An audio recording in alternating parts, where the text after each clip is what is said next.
नमस्कार। स्वागत आपका धार्मिक परिचय में।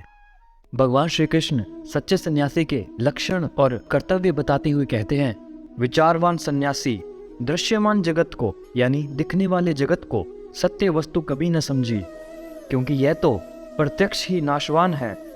इस जगत में कहीं भी अपने चित्त को नहीं लगावें। इस लोक और परलोक में जो कुछ करने पाने की इच्छा हो उससे विरक्त हो जाए, यानी उसे छोड़ दे। सन्यासी विचार करे कि आत्मा में जो मन, वाणी और प्राणों का संघात रूप यह जगत है, वह सारा का सारा माया ही है।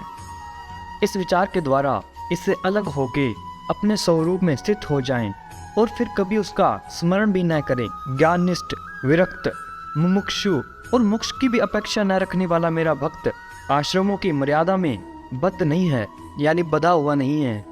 वह चाहे तो आश्रमों और उनके चिन्हों को छोड़ छाड़ कर वेद शास्त्र के विधि निषेधों से परे होकर स्वच्छंद विचरे। ये बुद्धिमान होकर भी बालकों के समान खेले, निपुण होकर भी जड़वत रहे, विद्वान होकर भी पागल की तरह बातचीत करे और समस्त वेदों विधियों का जानकार होकर भी पशुवृत्ति से रहे।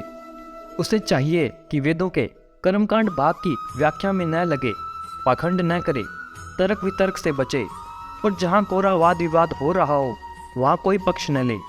वह इतना धैर्यवान हो कि उसके मन में किसी भी प्राणी से द्वेष न हो।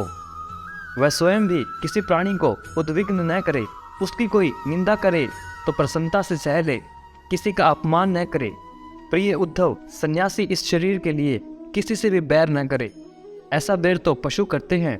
जैसे एक चंद्रमा जल से भरे हुए विभिन्न पात्रों में अलग अलग दिखाई देता है, वैसे ही एक ही परमात्मा समस्त प्राणियों और अपने में भी स्थित है।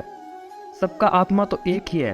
पंचभूतों से बने हुए शरीर भी सबके एक ही हैं, क्योंकि सब पंचभौतिक ही तो है।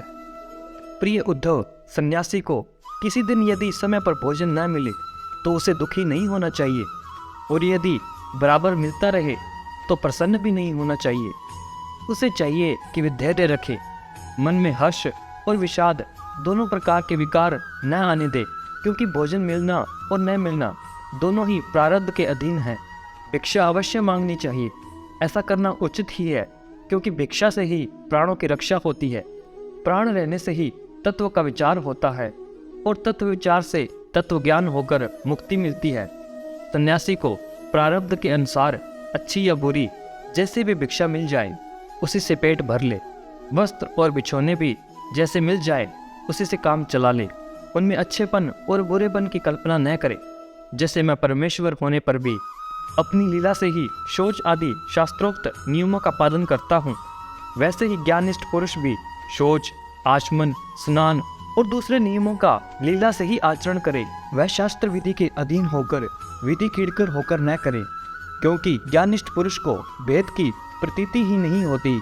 जो पहले थी वह भी मुझ सर्वात्मा साक्षात्कार से नष्ट हो गई।